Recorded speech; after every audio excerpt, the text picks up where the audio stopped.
Entonces, estamos hablando de la posibilidad de vida en la galaxia, gracias a la ecuación de Drake. Entonces, R sería 100.000 millones. La fracción de planetas es 1. ¿Cuál sería el producto de R subíndice asterisco por F subíndice P? 1 entre 100.000 millones. Un 100.000 millonésimo sería la probabilidad de vida en la galaxia de la Vía Láctea. N subíndice E es otro 1, el número de planetas ecológicamente viables para la vida. F subíndice L, el número de planetas, la fracción de planetas en los cuales ha surgido vida. A. Creo que deberíamos corregir N subíndice E. De acuerdo a los estudios que ya se tenían en 1961, que fue cuando publicó Drake su ecuación, ya se suponía que tal vez en Marte podría haber vida. Por eso es que se empezó a planificar desde 1961 la primera misión no tripulada a Marte, enviando una sonda Mariner, la cual finalmente se logró en 1970, 71, por ahí, más o menos. Primero lo intentaron los soviéticos, pero fallaron. Los norteamericanos lograron tomar las primeras fotografías de Marte. Y en 1976 enviaron las primeras 2 misiones de descenso a Marte, las misiones Viking. Y encontraron que sería factible que hubiera vida, pero no encontraron evidencia de que hubiera. Entonces, ecológicamente sería posible que hubiera vida en Marte bajo ciertas condiciones. Entonces, quizá N subíndice E, en el caso del Sol, podría ser 2. Ya no es 1. Bien. F subíndice L, la fracción de planetas en los que hay vida, 1. Sabemos de 1. Sabemos que en Marte es posible que podría haber algunas formas de vida. Pero es hipótesis. No está confirmado. Formas de vida inteligente, la fracción de formas de vida inteligente, la Tierra solamente 1, aunque dudemos de ella, seriamente. F subíndice C, la fracción de planetas donde ha surgido vida inteligente con capacidad tecnológica de telecomunicaciones más allá del planeta. Radiotelescopía o comunicación por radio. Desde la década de los 50 lo tenemos, del siglo pasado. Entonces también sería 1. Y L, la duración de vida de esa forma, la extensión de la duración en el tiempo de esa forma de vida inteligente con capacidad tecnológica. Porque al mismo tiempo que se tuvo la capacidad tecnológica para comunicación interplanetaria o incluso interestelar, adquirimos también la capacidad de destruir el planeta y la vida en él. Y nos estamos esforzando por lograrlo. Al menos el señor que está en la Casa Blanca. Bueno. De ahí a que haya formas de vida, además de en la Tierra, en la galaxia, pues es más bien tema de ciencia ficción y de dibujos animados. ¿Sí? Hay muchos. Este fue el que me encontré más recientemente. Está muy bonito tejido. Es un llavero. Bien. ¿Cómo sabemos de cómo sería la probabilidad de que realmente hubiera vida más allá de la Tierra en la Vía Láctea? Es el tema de investigación de la astrobiología. Es el tema de investigación de la astrobiología. Es el estudio de la posibilidad de vida en la galaxia. Y se basa en parte en la ecuación de Drake. ¿En qué más se basa? ¿Cómo poder saber que hay planetas con capacidad ecológica? Pues deben tener, y así lo anunció la DGDC en Twitter, creo que se desviaba un poco en cuanto al tema de esta charla en particular. Ya otros colegas han hablado de los aspectos relacionados con las bases materiales para la existencia de vida en la Vía Láctea, al menos. Y que se basa en lo que sabemos de la materia biológica en la Tierra. Se requieren ciertos elementos químicos: carbono, oxígeno, hidrógeno, nitrógeno, pero no solamente los elementos químicos, sino su conformación en compuestos químicos participantes en las formas de vida que conocemos en la Tierra, al menos. Es decir, el carbono estará formando moléculas orgánicas a través de la polimerización de átomos de carbono, en unión con ambos átomos de oxígeno e hidrógeno para formar, por ejemplo, alcoholes, aldehídos, azúcares. De hecho, tenemos dos tipos de azúcares, las aldehídicas, como la glucosa, y cetónicas, como la fructosa. Y son moléculas que tienen carbono, oxígeno e hidrógeno. Y otras moléculas orgánicas. Aminoácidos, bases púricas y pirimídicas. Los aminoácidos son los que forman las proteínas. Las bases púricas y pirimídicas son las que forman los ácidos nucleicos. Sabemos que los hay en la Tierra, todos esos elementos químicos. Esas moléculas de origen biológico, es decir, las forman los organismos, pero ¿podrán existir esos elementos químicos y esas moléculas en el espacio? Tendríamos que buscarlas en el espacio. Afortunadamente tenemos muestras del espacio, muestras de otros cuerpos estelares en la Tierra, y son los meteoritos. Este en particular es un meteorito férrico, está en el lobby o en la entrada del Palacio de Minería. ¿Y cómo podemos saber que es férrico? Si le acercan un imán, se pega. ¿Sí? ¿Cómo podemos saber si tiene carbono? ¿Cómo podemos saber si tiene nitrógeno? El carbono de los alcoholes, el nitrógeno de los aminoácidos y de las bases púricas y pirimídicas de los ácidos nucleicos, por medio de estudios espectroscópicos, análisis espectroscópicos. Y la luz nos da el poder de tener la capacidad de averiguar la composición química de la materia, no solamente en la Tierra, no solamente que nos caiga el meteorito, de preferencia no encima de uno, sino en otro lugar donde lo podamos recoger, llevarlo a un laboratorio, analizarlo en el espectrofotómetro, sino que además podemos poner un espectrómetro o un espectrofotómetro adosado a un telescopio, y este puede estudiar la composición química de lo que esté del otro lado del telescopio. Pueden ser estrellas, pueden ser planetas, pueden ser asteroides, pueden ser otras galaxias incluso. Es así como hemos podido averiguar que los 92 elementos químicos que hemos descubierto en la Tierra, naturales, existen en todo el universo, dado que hemos visto ya con telescopios, incluso con radiotelescopios, más allá de nuestra propia galaxia. Y no solamente se han detectado los 92 elementos químicos, se han detectado compuestos químicos, moléculas, y entre esas, moléculas orgánicas. Se han encontrado en el polvo cósmico interestelar, se han encontrado en la atmósfera de otras estrellas los 92 elementos químicos, pero también se han encontrado compuestos químicos entre el polvo cósmico, entre el polvo interestelar. Se han encontrado alcoholes, se han encontrado hidrocarburos, se han encontrado aparentemente bases púricas y pirimídicas, y en meteoritos se ha encontrado lo mismo. Hay meteoritos férricos, metálicos, y hay meteoritos que tienen una buena cantidad de carbono. Se conocen como carbonáceos, ¿sí? No los ácidos nucleicos, pero sí sus componentes. Las 4 bases púricas y pirimídicas se han encontrado tanto en meteoritos como se observan por medio de espectroscopios adosados a telescopios.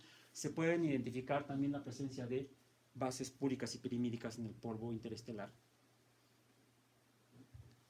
Pero estamos preguntando sobre formas de vida. Para eso tenemos entonces que preguntarnos cómo son los seres vivos. ¿Cómo tiene que ser un ser vivo? Esto es algo que los humanos hemos estudiado o hemos tratado de averiguar, al menos desde hace unos 300, 400 años. Después del Renacimiento, con la invención del telescopio, además del telescopio, con el tallado de lentes del microscopio, ya Robert Hooke, además del mismo Leeuwenhoek, encontraron, de hecho Leeuwenhoek encontró lo que llamó el animáculos en el agua, en gotas de agua, pequeñas como animales muy pequeños, vistos solamente al microscopio, que no se podían ver a simple vista, ¿sí? Y Hooke, estudiando además el primer microscopio compuesto que él construyó, se pudo dar cuenta que no solamente esos animáculos, sino que muestras de vegetales que él vio al microscopio, todas estaban formadas por estructuras simples, ovoidales algunas de ellas, poligonales algunas en el caso de las plantas. En el caso de las plantas estudió maderas, corcho y encontró algo parecido a las celdas de los panales de las abejas. En cuanto a la estructura, en cuanto a la forma. Y fue por eso que le llamó en inglés cells, celdas. También le recordaba un poco las celdas monásticas en las que los monjes le hacen al monje, ¿sí? Y hacen sus ejercicios espirituales y otros ejercicios. Y de ahí viene el término célula. Célula.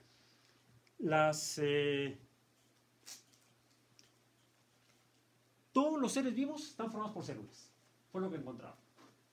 Esos protobiólogos no eran formalmente biólogos, eran médicos, eran arquitectos, eran aficionados como mismo Leeuwenhoek, y estudiando animales, plantas, todavía no bacterias, esas se descubren después. Se encuentra que no importa qué tipo de organismo, todos están formados por células. Todos.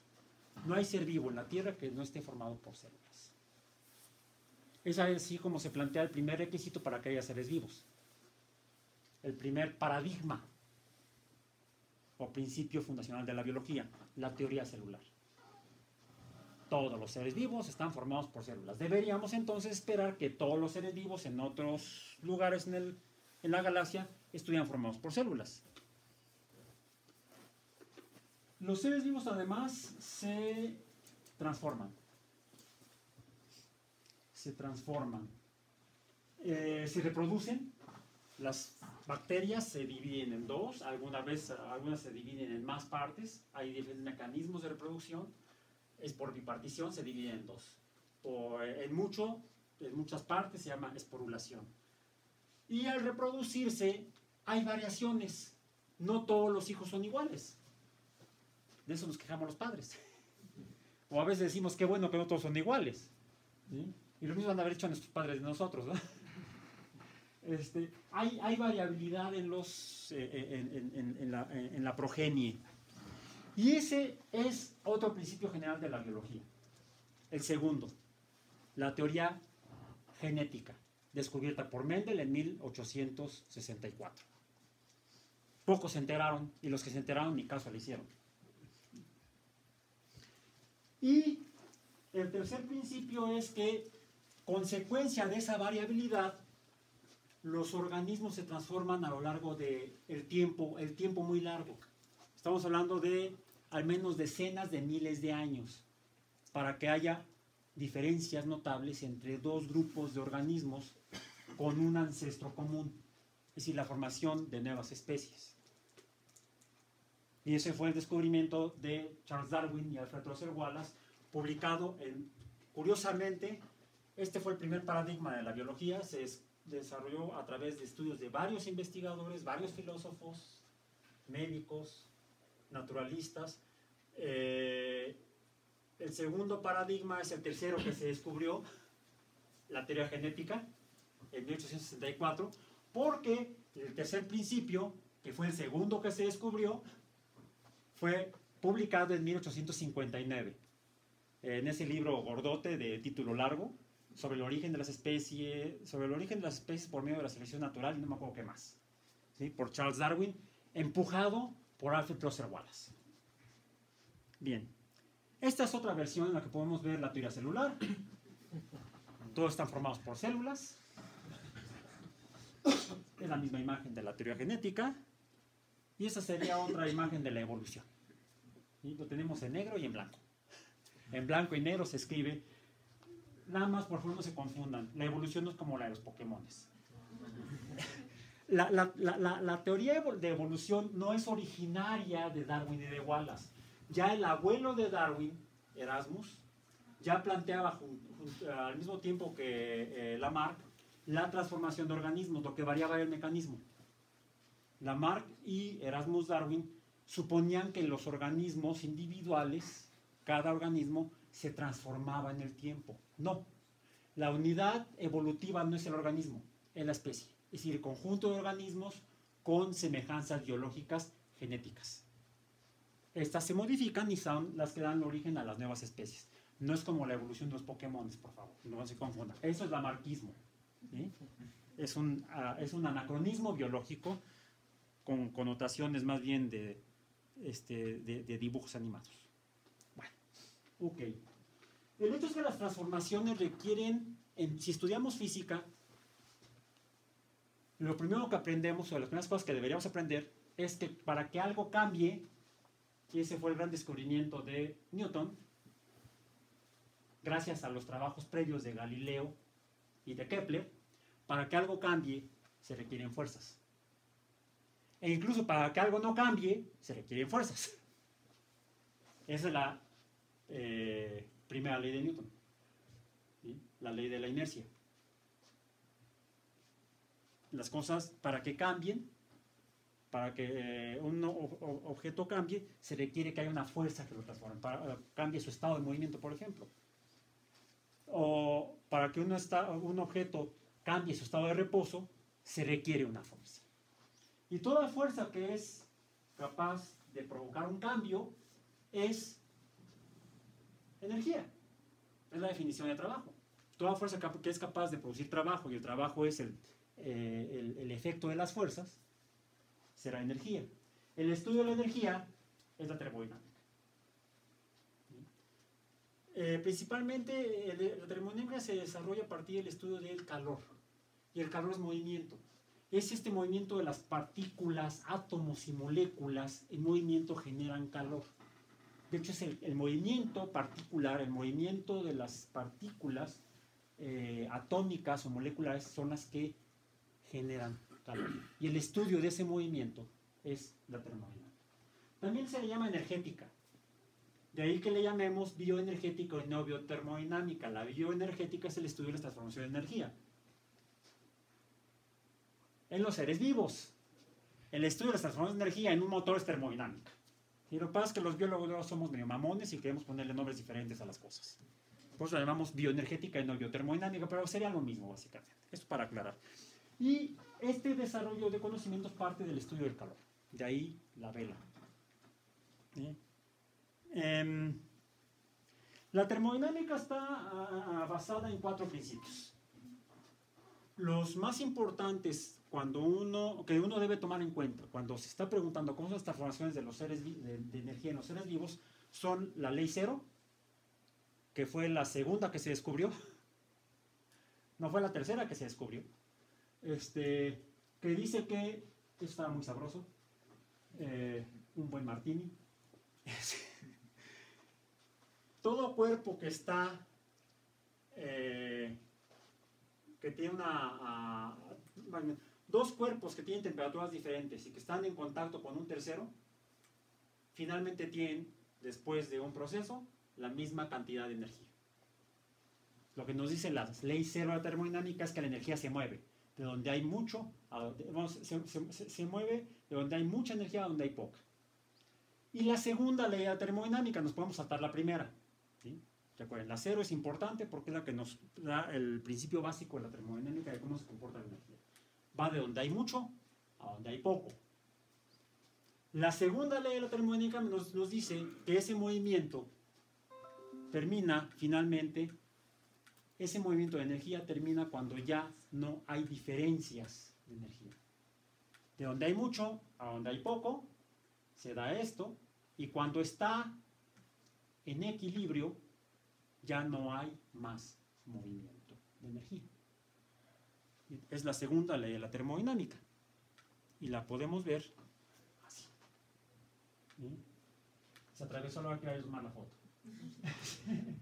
Si uno, lo puede hacer uno fácilmente en casa, cuando uno pone un poco de colorante en un recipiente, este colorante se queda concentrado inicialmente y conforme pasa el tiempo se va distribuyendo hasta que termina homogéneamente distribuido en el recipiente. El proceso de difusión, ¿sí?, de esparción en el espacio de cualquier cosa, de los gases, por ejemplo, o de las partículas en un cuerpo de fluidos, como pueden ser los líquidos, eso es la demostración de la segunda ley de la termodinámica. Es decir, todo cambia donde hay mucho, donde hay poco, y cuando ya no hay diferencias, ya no hay movimiento. Decimos en termodinámica, y decimos más bien en bioenergética, que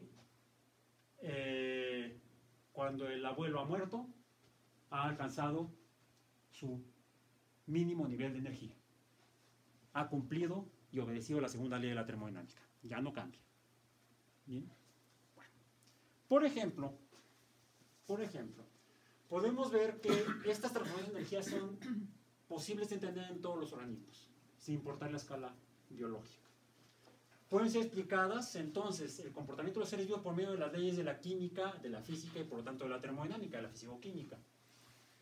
De aquí vemos cómo se transforma un conejo en heces de... Este fue un puma que se comía al conejo. Ahí, cerca del desierto de los leones. Entonces, tengan cuidado con los conejos.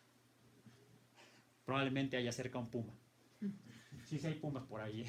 Tengan cuidado, no vayan de noche. Y si van de noche, inviten. Ok.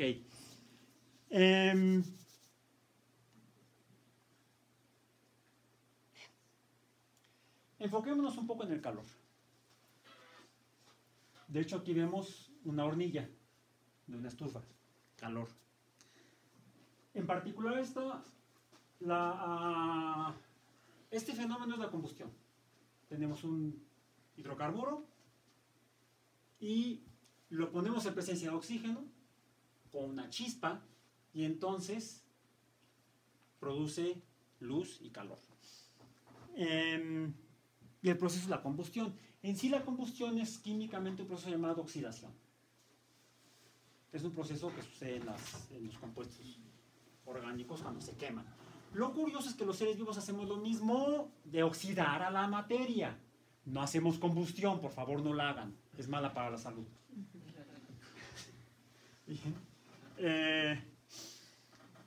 Sin embargo, si hacemos la oxidación de las moléculas de carbono que ingerimos. Cuando comemos un bolillo, tiene azúcares, y si acercábamos el azúcar a la hornilla, entraría en combustión prendiéndose el azúcar, oxidándose los átomos de carbono, formando finalmente dióxido de carbono y agua, y liberando luz y calor al mismo tiempo. Los seres vivos hacen la misma oxidación, pero afortunadamente de manera paulatina, muy lenta y paso a paso. Eso evita que entremos en combustión. ¿Sí? Pero los productos químicos finalmente son los mismos, dióxido de carbono y agua. ¿Cómo lo sabemos? Cuando exhalamos, si ponemos un espejo o cualquier cuerpo que esté frío, vamos a ver cómo se condensa el vapor de agua que está saliendo producto de la oxidación que hacemos de los azúcares cuando respiramos. Y ese proceso es uno de los cuales estudia la bioenergética. Así encontramos que una característica de los seres vivos, que son celulares, que se reproducen y que evolucionan, algunos de ellos respiran, llevan a cabo esta oxidación. Es una de las características de algunos seres vivos. Es cómo transforman la energía de los enlaces químicos de los azúcares a, quién sabe cómo. Bueno, sí sabemos cómo, es lo que quiero llegar en un momento. Esa energía es usada para poder procesar, transformarla y hacer los procesos biológicos adentro de nuestras células. ¿Cómo sucede eso? Ese sería el tema de investigación de la bioenergética, de los biólogos y químicos y médicos que estudian la bioenergética. De hecho, la bioenergética no fue fundada por biólogos, fue fundada por químicos y médicos. Uno de ellos fue el doctor Soberón, en México. Otra forma en la cual los seres vivos usan energía para su metabolismo es a partir de la luz de las estrellas. En el caso de la Tierra sería la luz solar. Y ese proceso lo estudiamos hasta en la primaria y le llamamos fotosíntesis.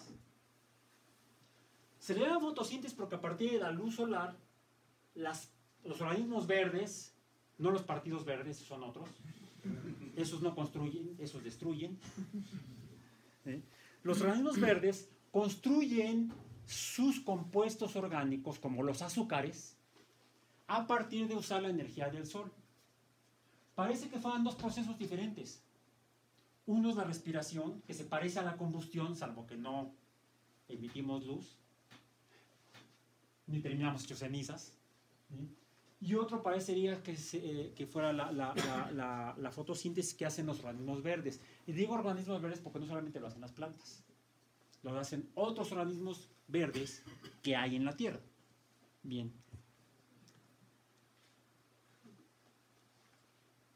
Lo interesante de lo que hemos aprendido con la física, ya mencioné a Newton. Newton descubrió que la luz del sol en realidad no es blanca, sino que es esa luz que vimos hace rato de del espectro que les mostré, para hablar de la espectroscopía. De hecho, es el espectro de luz que emite. Si vieron alguna cabecita, vieron algún objeto en esa imagen, ¿quieren que la regrese? Rápidamente, vamos a hacer así. ¿Ya me pasé? Sí, ya me pasé. ¿Dónde estabas? Ahí está, ok, está. ¿Sí alcanzan a identificar el objeto? Del cual obtuve su espectro de emisión de luz. Es una lámpara formada por diodos. ¿Sí? De hecho, podemos contar cuántos diodos tiene esa lámpara. Cada diodo está emitiendo luz blanca. Y cada uno de ellos muestra su espectro de emisión en la luz visible, que es violeta, azul, verde, amarillo, anaranjado y rojo. 6 colores. Los mismos 6 del arco iris. Bien. ¿Cuántos diodos hay? Contemos. Esos. Pasemos rápidamente a lo que estábamos. Bien. Eso fue el gran descubrimiento de Newton, que dio lugar al desarrollo posterior de la espectroscopía, y que nos demostró que la luz del sol en realidad no es una, sino son 6. Son las mismas que podemos ver en el caso de el gas que está quemándose en una hornilla. ¿Notan alguna diferencia? Usé el mismo sistema para capturar las dos imágenes. Complicadísimo, un disco compacto. Y la cámara de mi celular. Con eso tomé las fotografías. Bien. ¿Qué diferencia notan entre la luz de la lámpara de diodos y la luz que se ve de la hornilla que quema gas propano? Es que no tiene amarillo, por ejemplo. No tiene amarillo, no tiene anaranjado. Se ve un poco de violeta, básicamente azul, verde, rojo. Esto es evidencia de que cada compuesto químico emite luz diferente cuando se quema o cuando emite luz. Y eso depende de su composición química. Esa es la espectroscopía. Y la podemos estudiar tan simplemente y tan fácilmente como esto. Okay. El hecho es que aquí nos falta luz que no vemos. Más allá del violeta está el ultravioleta. Y por debajo del rojo, aunque la imagen está al revés, sería arriba del rojo, pues no existe el ultrarrojo, ¿sí? Si nos decimos está por debajo del rojo, es la luz infrarroja. La luz infrarroja es calor. Cualquier cuerpo caliente, aunque no esté excitado, ¿sí? Cualquier cuerpo caliente, no es otro. Cuerpo caliente emite infrarrojo. ¿Bien? Todas esas son energía. Y así como las plantas usan la luz para sus procesos químicos, bioquímicos, y los organismos que respiramos usamos oxígeno y los azúcares para los procesos energéticos, hay otros organismos que utilizan calor, no utilizan luz y no respiran oxígeno. Pero todos los seres vivos están formados por células. Y lo interesante es de qué están hechas las células. ¿Y cómo están limitadas las células? No es tan importante que sean células, sino de qué están hechas. Están limitadas por sus membranas. Es un modelo viejísimo, descubierto desde 1970 por Singer y Nicholson. Se ha ratificado, es una, como la teoría de la evolución, no cambia. La afinamos un poco nada más, sabemos que es cierto, nada más vemos los detalles más finos en cada investigación. Las membranas biológicas están formadas por grasas, por lípidos. Hay dos tipos generales de grasas que forman las membranas. Son lípidos tipo cadenas largas con grupos iónicos en los extremos. Los grupos iónicos se disuelven en el agua, interactúan con el agua. El cloruro de sodio, que es iónico, se disuelve en el agua. El ácido sulfúrico se disuelve en el agua. El fosfato de la Coca-Cola se disuelve en el agua, si no, no habría Coca-Cola. No me pagan el anuncio. En fin. Pero tiene una gran cantidad de fosfato esa bebida. Esto que representan las bolitas son grupos fosfato unidos a cadenas hidrocarbonadas, y estos son los fosfolípidos que forman a las membranas. Las grasas no se juntan con el agua. Las grasas se separan del agua.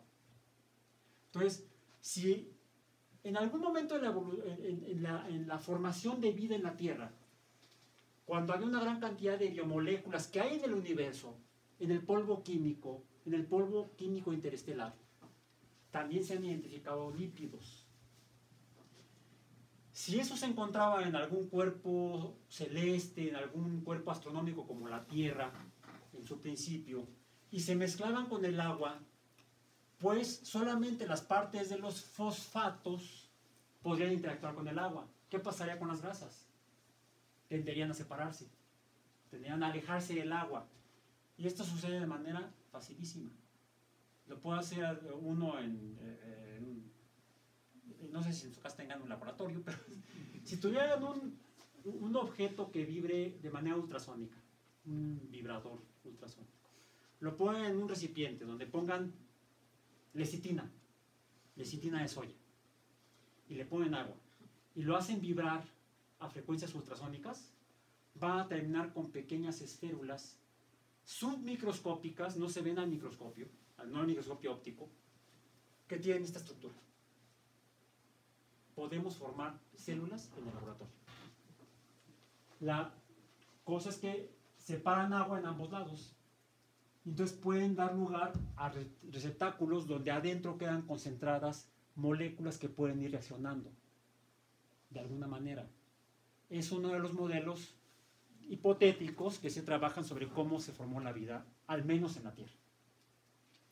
¿Cómo se forman las células? Muy probablemente así. Podemos formar células o protocélulas en los laboratorios fácilmente de esta manera.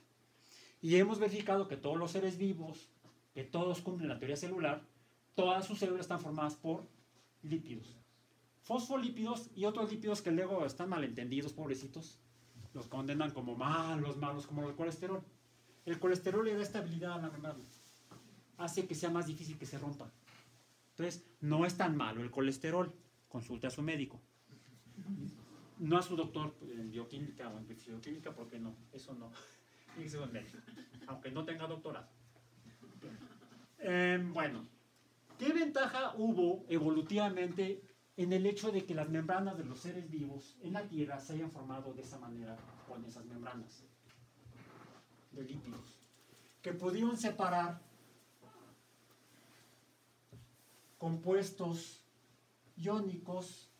Ahí vemos cargas eléctricas positivas de un lado, de otro, separadas por una grasa. La grasa no conduce la electricidad. La grasa es un aislante. Lo que tenemos aquí es un capacitor. Pero además, si de alguna manera se separan las cargas de manera diferencial, se genera un potencial eléctrico. Es además una pila. Una diferencia de potencial eléctrico entre ambas capas, entre ambas superficies. De alguna manera, en los principios de la vida en la Tierra, gracias a esos aminoácidos que están flotando en el espacio, que también habría en la Tierra, se polimerizaron y pudieron dar lugar fácilmente. Con 20 aminoácidos ustedes pueden lograr, y eso me lo dijo Toño Lascano hace como 30 años. Yo lo había puesto en un examen de química para mis alumnos. Les decía, a ver, estimen la longitud de cuántos aminoácidos se requieren para atravesar una membrana lipídica de 20 nanómetros. Fue un ejercicio mental, según yo.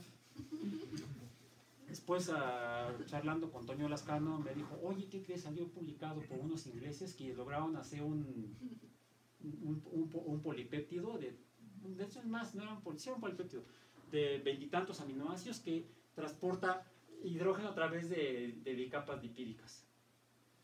Premio Nobel perdido, de modo. Y fue un ejercicio de examen. Ok, bueno.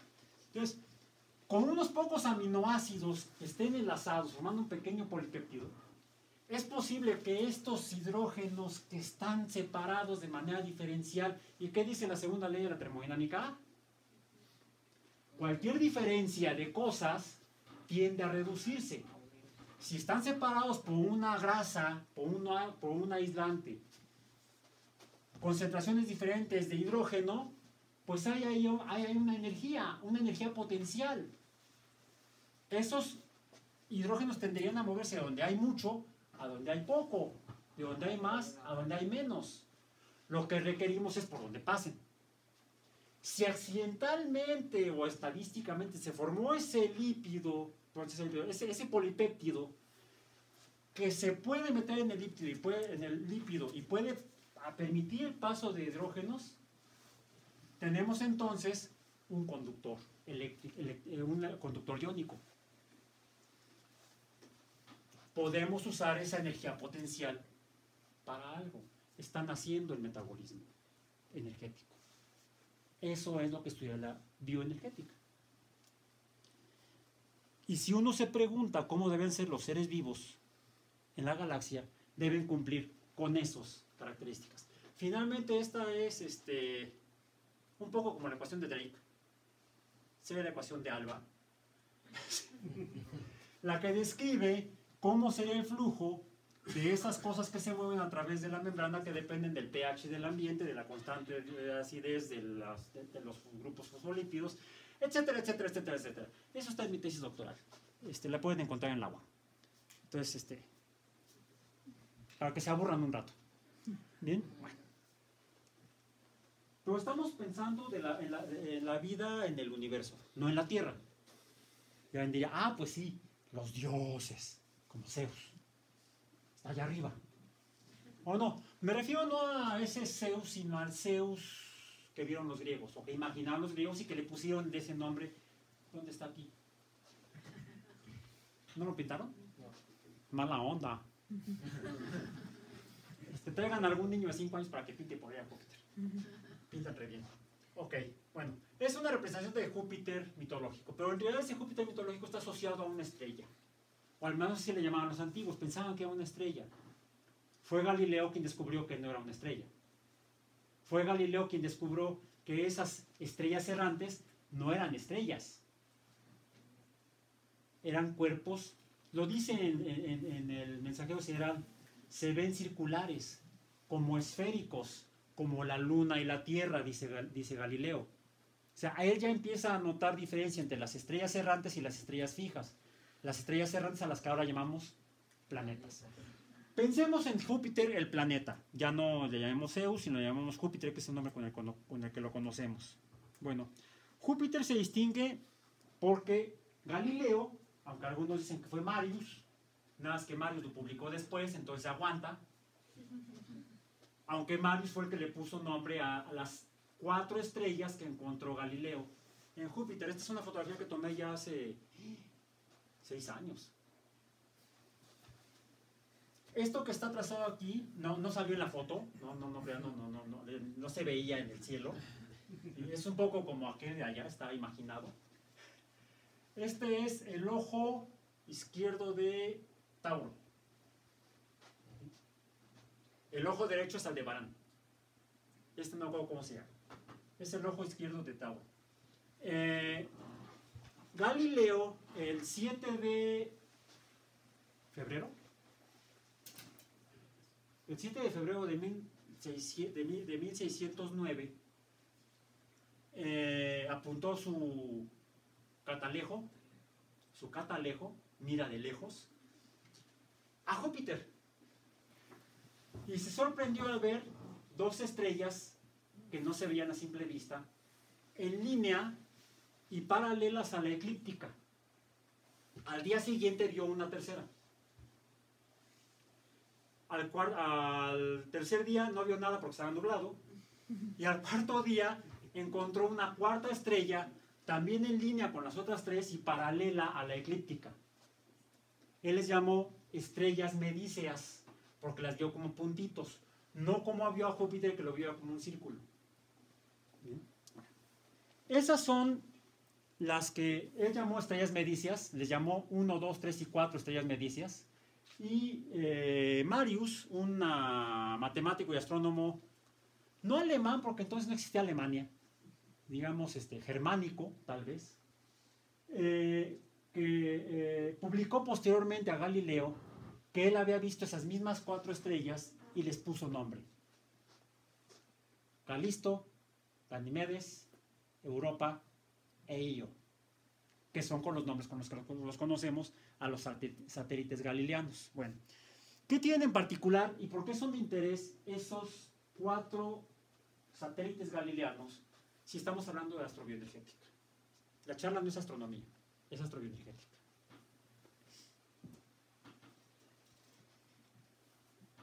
Este es el doctor Vyacheslav Turishev, ruso trabajando en la NASA, en particular en California, en una de las instalaciones de la NASA en California, en el proyecto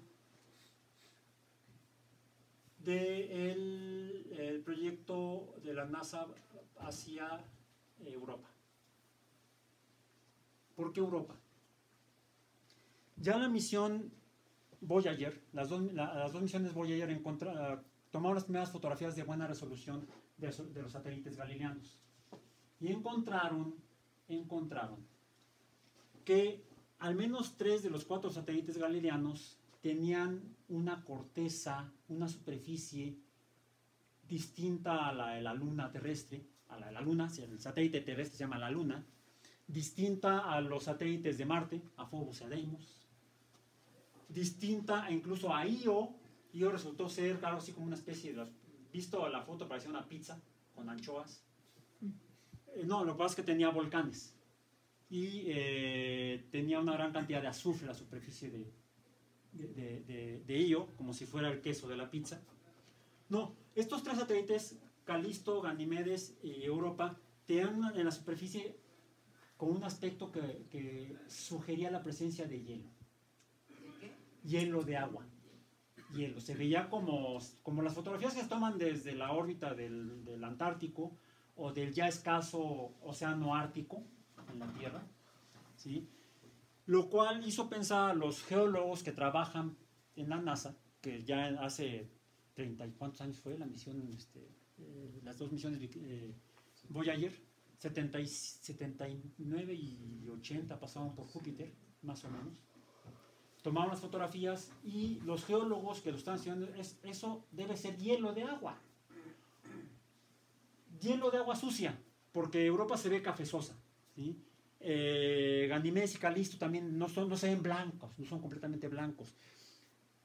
Y aquí está la imagen. Bueno, esta es la imagen que tomó el año pasado Juno, que está ahorita orbitando Júpiter.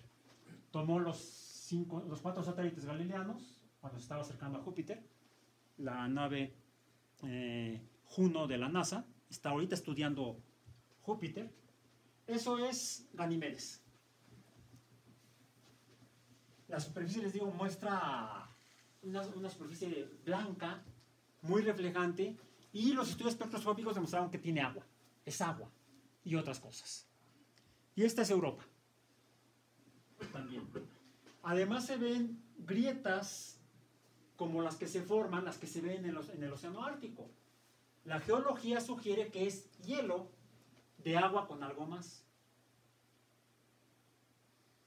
Es fácil pensar que quizá sea una superficie sólida rocosa cubierta por agua congelada debido a la lejanía respecto al Sol. Pero también es fácil pensar que pudiera haber agua debajo de esa cubierta de hielo. Fue especulación hace 30 y tantos años con las misiones Voyager. Más recientemente, una misión que acaba de terminar el año pasado, la misión Cassini, de la Agencia Espacial Europea en colaboración con la NASA. Esa misión duró como 15 años, terminó el año pasado, donde clavaron la sonda espacial Cassini en Saturno. Estudió Saturno y los satélites de Saturno. De los satélites de Saturno encontraron ya desde las misiones anteriores, incluso ya observaciones telescópicas, se observó que dos satélites en particular, de los muchos que tiene Saturno, tienen superficies muy parecidas a estos tres satélites galileanos. Son Dione y Enceladus. Dione y Enceladus presentan superficies altamente reflejantes. Se ha identificado agua en superficies, pero se identificó algo que no se había visto o percibido en los satélites galileanos. Se observó que de ellos emanaba, como si fueran géiseres, algo, un fluido. Se encontró, bueno, esa me la pasé, no, esa la voy a mencionar ahorita, ya, en la última parte de esta charla.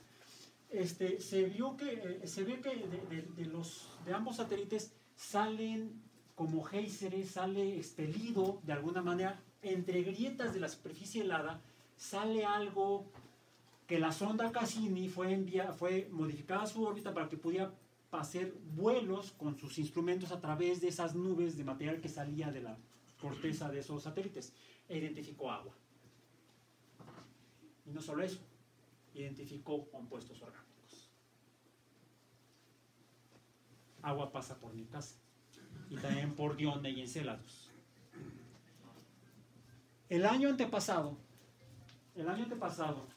observaciones con el telescopio Hubble de Europa notaron algo parecido a lo que se observó en Dione y en Enceladus de Saturno. Algo sale de entre las grietas de Europa. Ya se está, precisamente fue por eso que les mostré la imagen del profesor Turishev. ¿Dónde está? Viajes Lab. Tuvimos la oportunidad de conocerlo aquí vino a la UNAM, fue al Politécnico y estuvo con nosotros en la UAM, hablándonos de la misión Europa.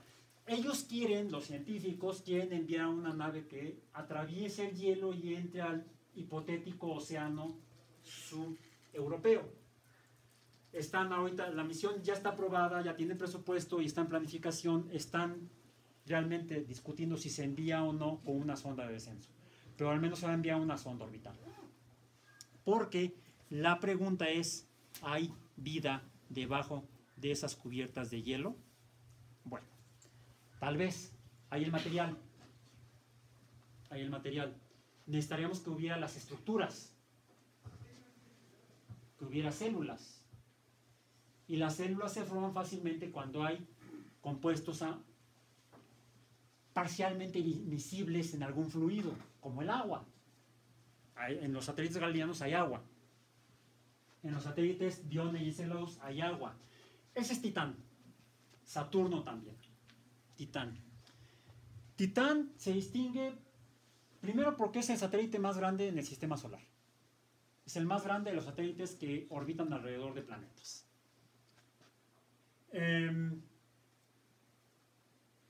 Se distingue porque tiene una atmósfera notable. Ya se había descubierto por observaciones telescópicas desde la Tierra hace 40 años. De hecho, el primero que propuso que esa atmósfera sería significativa fue Carl Sagan, precisamente. La sonda espacial Cassini llevaba además una sonda de descenso. Se llamaba, y se me fue el nombre, Huygens, por Christian Huygens. La sonda Huygens descendió e hizo análisis espectroscópicos de la superficie de Titán, tomó fotografías, y lo que se ha observado además en Titán, y esas ya son descubrimientos gracias a la sonda orbital Cassini, es que además de la atmósfera tiene grandes lagos, no son océanos, son grandes lagos, cuerpos líquidos sobre la superficie. Pero, para los bioenergéticos como yo, es una tragedia que esos cuerpos líquidos no sean de agua. No es agua, son hidrocarburos. Principalmente metano, etano, hidrocarburos alifáticos saturados. Eso lo debemos gracias a los estudios tanto de Cassini como de Huygens. Hay sin embargo algunos astrobiólogos que están hipotetizando que pudiera haber formas de vida, al menos básicas, primigenias, en esos cuerpos líquidos. Soy sumamente escéptico. Ya les mencioné cómo se forman esas vesículas que podrían ser protocélulas. Hay un modelo alterno. Algo que conocemos todos y nos dijeron quizá en la primaria incluso, en cuanto al comportamiento de algunas sustancias como el jabón, nos decían que cuando tomamos jabón y lo mezclamos con agua se forman micelas. Se han oído hablar de esas palabras. Las micelas son precisamente moléculas como la del jabón, como la de los lípidos, que tienen una parte polar iónica que se une con el agua, una cadena hidrocarbonada, grasa, que es lo que nos permite lavarnos las manos, quitar la grasa en exceso, no de más, porque si no terminan como dermatitis como yo. Por eso tengo las manos perennemente resecas. No están resecas, están redesgrasadas. Redesengrasadas. Porque la parte, la cabecita hidrofílica, polar, iónica del jabón, hace que la colita hidrofóbica tome la grasa sucia y se la lleve con el agua. Las micelas que se forman en el jabón tienen la forma invertida a la membrana biológica. Tendría la grasa unida a los compuestos grasos y la cabecita al agua. Curiosamente, si uno esos lípidos los mezcla con poca agua y les aplica la misma vibración ultrasónica, se forman también bicapas, pero al revés.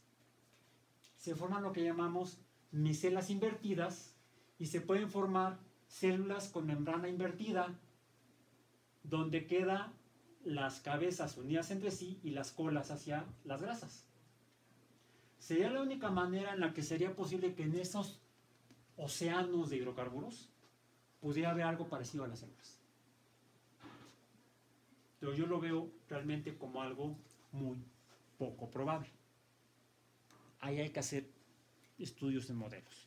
Bien, yo descartaría como astrobioenergético dentro de la astrobiología a Titán en la búsqueda de vida, al menos en el sistema solar. Bien. Bueno. Sin embargo, uno debe recordar esa frase. But life finds a way. El personaje, el matemático, Ian Malcolm, de la novela de Michael Crichton, Jurassic Park, el cual sí los spoileo, en la novela se muere. En la película pues, hasta está en la última versión que va a salir, ¿no? Protagonizado por Jeff Goldblum. No, Ian Malcolm dice esa frase en la novela de Michael Crichton, la dice muy bien Goldblum en la película, porque sí, la vida en la Tierra ha encontrado el camino incluso, y recientemente, y todos los días. No hace mucho, por donde vivo, me encontré un gato ciego, adulto. Llegó a la edad adulta y sigue vivo, con frecuencia lo veo, y es un gato ciego, feral. Sí, está ahí. Afortunadamente, gracias a él, no hay ratas cerca. Él y otros amigos de él, no hay ratas donde vivo. Hay de otras, pero esas no. No, tampoco hay. Y afortunadamente es un lugar bastante seguro donde vivo. La vida encuentra su camino. Entonces, aunque es poco probable que pudiera haber vida en Titán, existe al menos la posibilidad. Y quizá alguno de los chicos que está aquí acompañándonos pudiera tomar esa pregunta a nivel de modelo tratando de diseñar un modelo experimental que nos dé más datos que pudiera aumentar la probabilidad de que sí hubiera formación de células en cuerpos líquidos de hidrocarburos. Y entonces podría sustentarse o argumentarse más en favor de una buena misión interplanetaria de colaboración internacional de la NASA con la Agencia Europea y por qué no con la Agencia Espacial Mexicana a Titán. ¿Sí?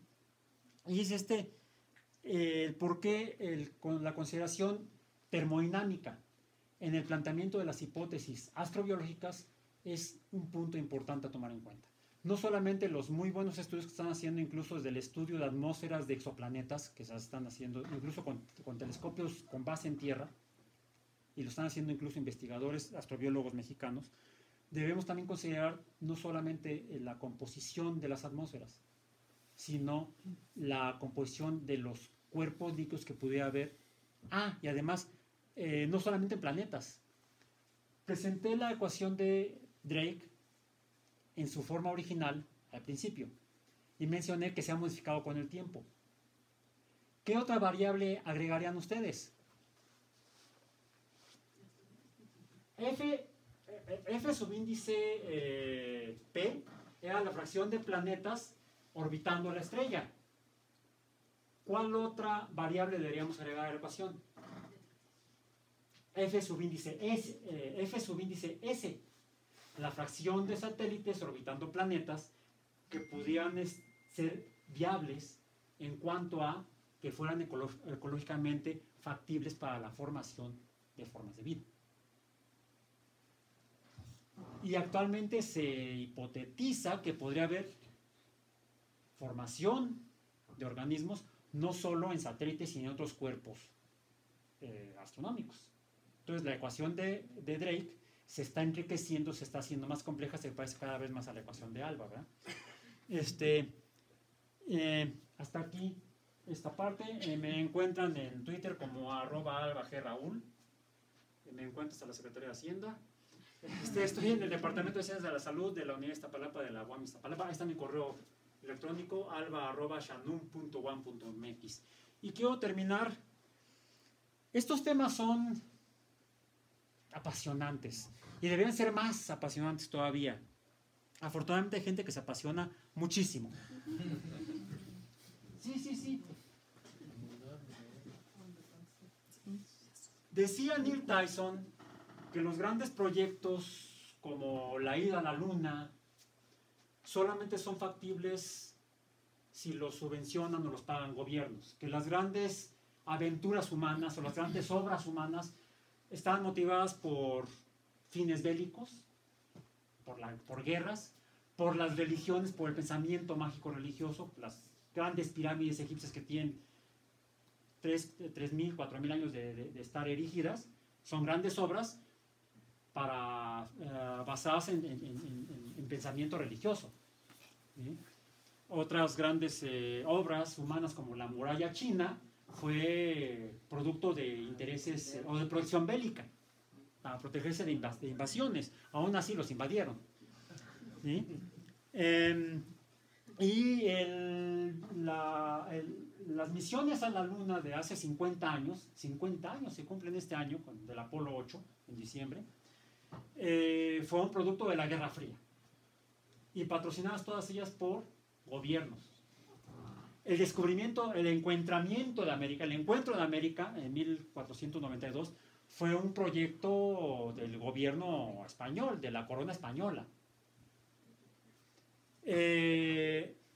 Eso decía Tyson, que las grandes misiones o las grandes aventuras humanas hacia las fronteras, incluso tecnológicas y científicas, solamente son capaces de ser financiadas, pagadas por gobiernos.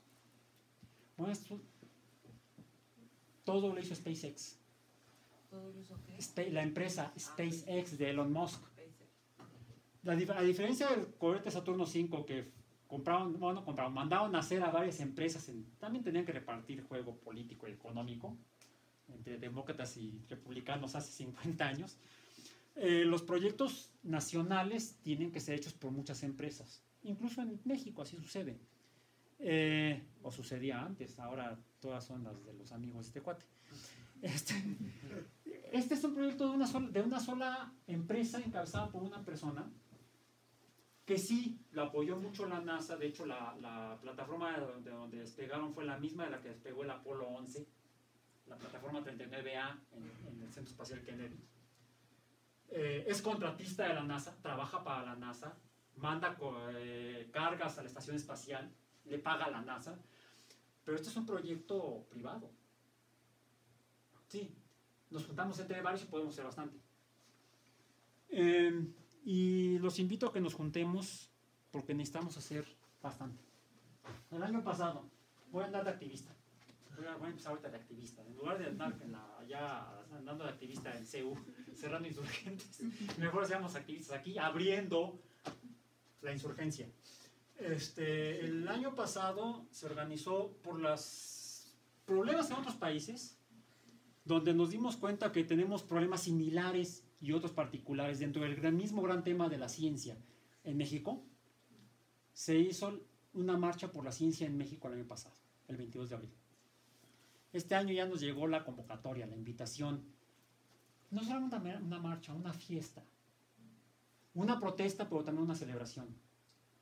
Porque en México hemos hecho buena ciencia. Poquita, pero hemos hecho buena ciencia. Los anticonceptivos se desarrollaron en México.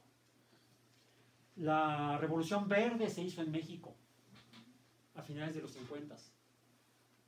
Con eso se resolvió la crisis alimentaria en la segunda mitad del siglo XX. Y estamos enfrentando una nueva crisis alimentaria. Y a esa debemos aportar la comunidad científica mexicana. Y la ciudadanía mexicana, los habitantes de México debemos estar conscientes de que necesitamos hacer ciencia en México en colaboración con otros países también. Es por eso que nos unimos a la marcha por la ciencia en México. No solamente en la Ciudad de México, dicen ahí en la Victoria Alada, entre comillas, el ángel, y es una victoria alada. Yo no sabía que se llamaba Victoria. ¿Sí? El 14 de abril. Y pueden hacer ustedes sus propios carteles. ¿Por qué marcho? Porque soy mexicano. Gracias. ¿Preguntas? ¿Tenemos preguntas? Estamos con unos 5 o 10 minutos, ¿no? Más o menos. Preguntas adelante lo que quieras. No es posible encontrar, por ejemplo, ya sea en Titán o en Europa, organismos que se han encontrado aquí en la Tierra, los llamados extremófilos. Qué bueno que lo menciona, porque algo que y por eso mencioné el infrarrojo. Se me pasó mencionar el caso particular.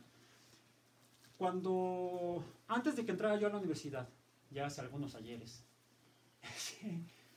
cuando andaba la Voyager llegando a Saturno, un poco antes, en 1975 aproximadamente, el sumergible Alvin del Instituto Scripps en California, haciendo investigación oceanográfica, bajó frente a la bahía de Monterey, en California, Monterrey tendría que ser en español, a 4.500 metros de profundidad aproximadamente. Y se encontraron sorpresivamente para todos, aunque ya había un pequeño antecedente cuando en 1961 el Trieste bajó a la fosa de las Marianas a 11 kilómetros de profundidad, encontraron algunos peces. ¿Sí? La fauna abisal se conoce desde hace ya décadas antes de esto, pero se veía como que era muy escasa. El gran descubrimiento del Alvin en 1975 fue que encontraron unas chimeneas producto de actividad volcánica a 4.500 metros de profundidad, donde emanaba agua caliente, material de tipo volcánico, pero como ceniza, por supuesto mezclada con el agua, salía de esas chimeneas que son como de este alto más o menos. ¿Sí? Hay algunas un poco más grandes. Las bocas son como unos 30-40 centímetros aproximadamente. De ahí sale ceniza caliente con agua caliente debido a la actividad volcánica que hay en todo el planeta. En algunos puntos enfrente de la Bahía de Monterrey. Lo más sorprendente no fue la chimenea, sino que había todo un ecosistema alrededor, con organismos totalmente desconocidos hasta la fecha. Encontramos algunas especies de cangrejos, pero encontraron otros organismos que no habían visto nadie antes, unos gusanos largos, muy diferentes. Se descubrieron nuevas especies y nuevos géneros biológicos, donde se suponía que no debería haber vida, porque no había luz. No eran peces que bajaban y subían, que es lo que pasa en la fosa de las Marianas, por ejemplo, a 11 kilómetros. Estas se conocen como pozas hidrotermales y son las que permiten suponer que en cuerpos como Europa, como Ganimedes, como Calisto, como Dione y como Enceladus, donde muy probablemente haya material radioactivo en el centro de esos satélites, como lo hay en la Tierra, ese material radioactivo, producto de su decaimiento, esté liberando calor, que es el principal motor de la actividad finalmente volcánica en la Tierra, y tectónica también. Y lo mismo puede estar sucediendo en esos 5 satélites. Estamos a nivel de hipótesis, no lo sabemos. Mi respuesta como científico es: no sabemos. Bueno, yo no sé, y ellos tampoco. Ningún colega científico serio se va a atrever a decir si hay vida en esos satélites. Van a contestar lo mismo que estoy diciendo yo ahorita. Existen evidencias que sugieren fuertemente que podría haber vida. O sea, se cumple con el n subíndice e. Son ecológicamente viables para que haya vida. En condiciones... Y la otra parte que también nos decían en aquel tiempo, en la primaria, en la secundaria, es que la biosfera, que es donde viven todos los seres vivos en la Tierra, está, creo que 5.000 metros arriba del nivel del mar. En las montañas altas hay vida.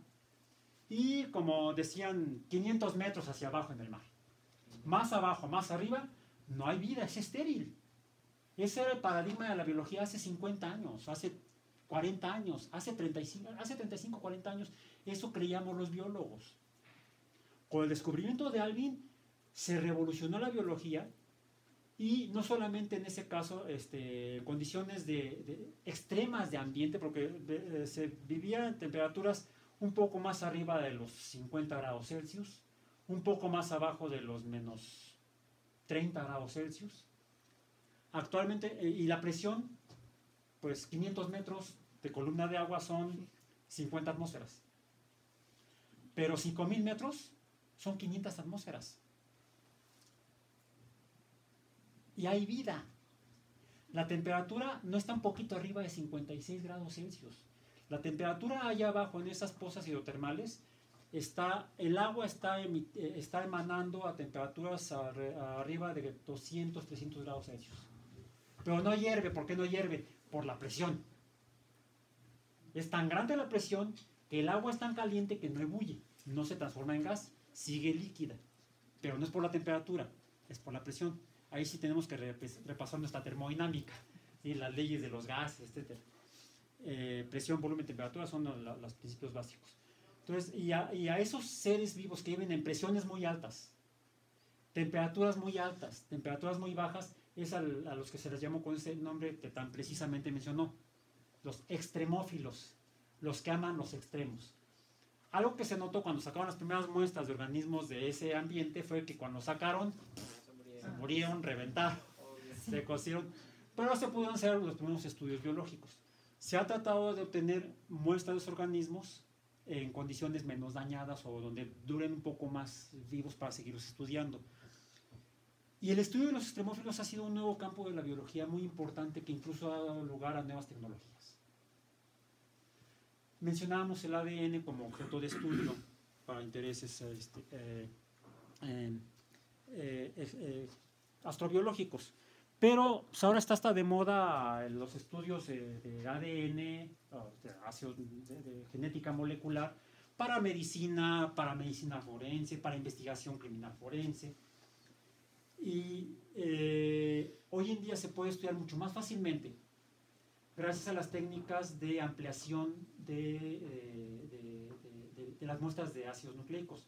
Para casos criminales, antes, para poder tomar una muestra y llevar al laboratorio y sacar el ADN y analizarlo y encontrar al culpable, se requerían Pues más que una gota de sangre.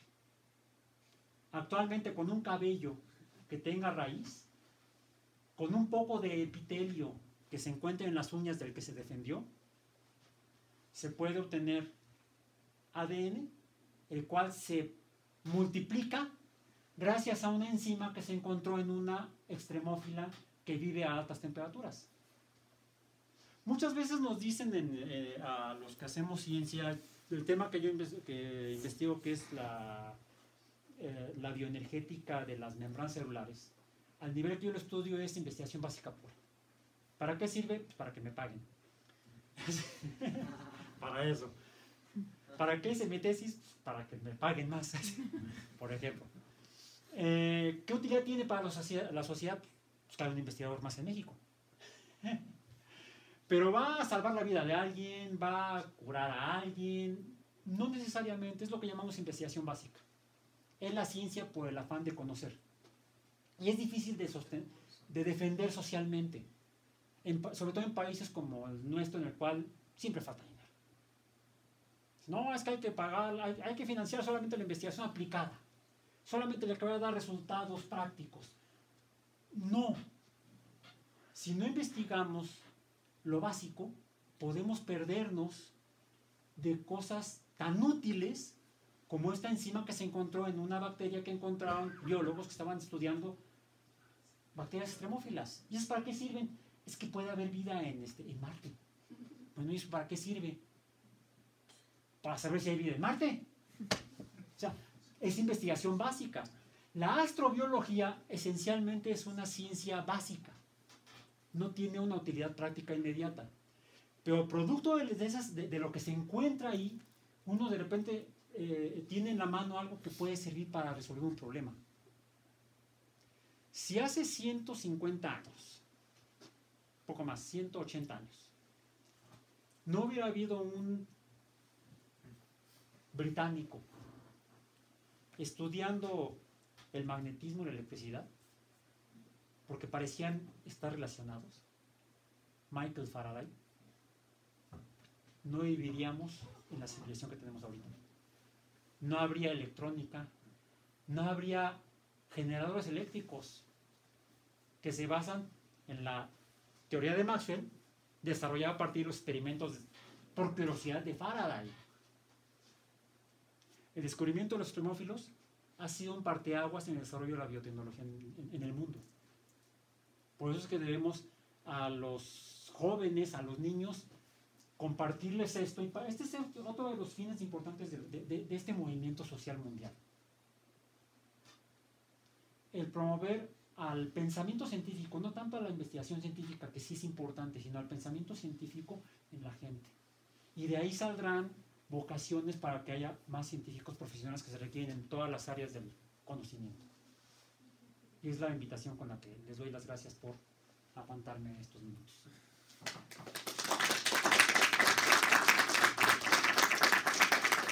Muchas gracias. No, a ti.